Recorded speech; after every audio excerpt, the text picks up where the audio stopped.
the Nairobi County government has to shut down for 3 financial years, collecting taxes from Kenyans without service delivery for it to cover the debt that it has acquired during this period.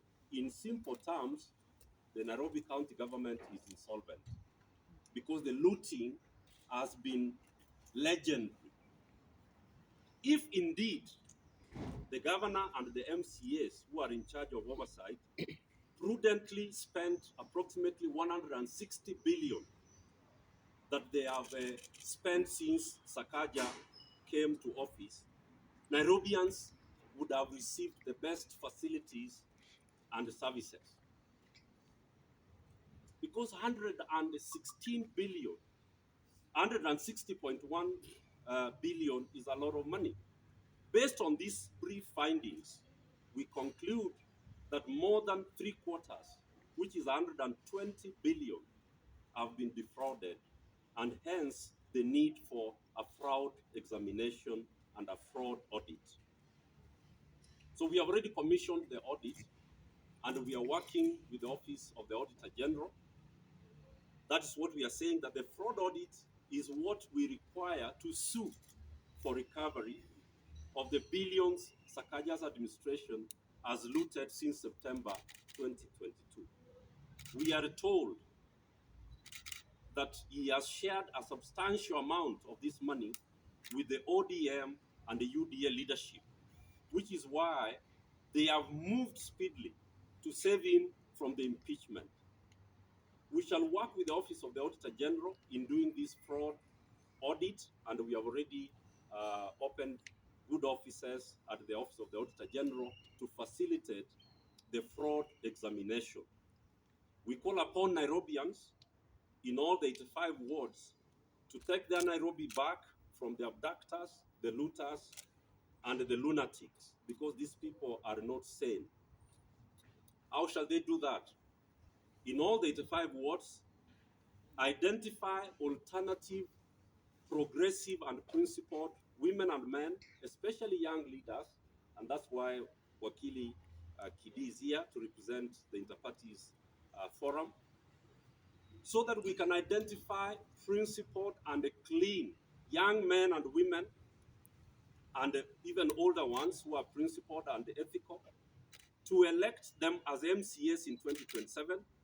And in the impeding, once we dissolve the government, there's going to be a fresh election, probably next year, and therefore there will be need for a fresh election to replace the SAKAJA looting machine.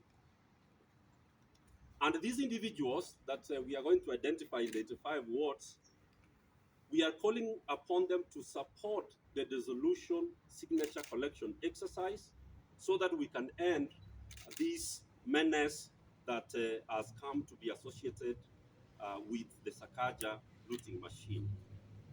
Secondly, we are requesting Nairobians to form citizens accountability and service delivery committees in all the 85 wards, so that they can start to convene assemblies at the ward level and residential areas, just like we saw in Makueni under the leadership of Professor Kivuta Kibwana, because these assemblies and the committees at the ward level in Nairobi are the ones that will become the engine of the recovery and the revival of Nairobi. Thirdly, we are calling on all Nairobians to register as voters, especially those Nairobians who travel to vote up-country, yet they do not live or work in those up-country polling stations where they vote. They work and live in Nairobi, but they vote elsewhere. We are saying register and vote in Nairobi. Especially young people, we are calling upon the Gen Zs and all the young people to register en masse, because this is going to be the power that we will use to recover and redeem Nairobi from the wanton looting.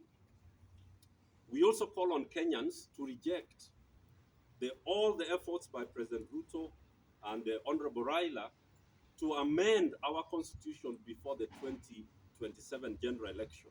You've already heard that the broad-based government, or the blood-based government, as we actually correctly should refer to it, is planning to cause amendments to our constitution. And we are calling on all Kenyans to say no to amendments to our constitution before the 2027 general election. We call for the faithful implementation of the constitution, tekeleza katiba. And we propose that a national constitutional conference be held after the general election, where a review and audit of the implementation of the constitution can be conducted by we the people, not the politicians, but we the people.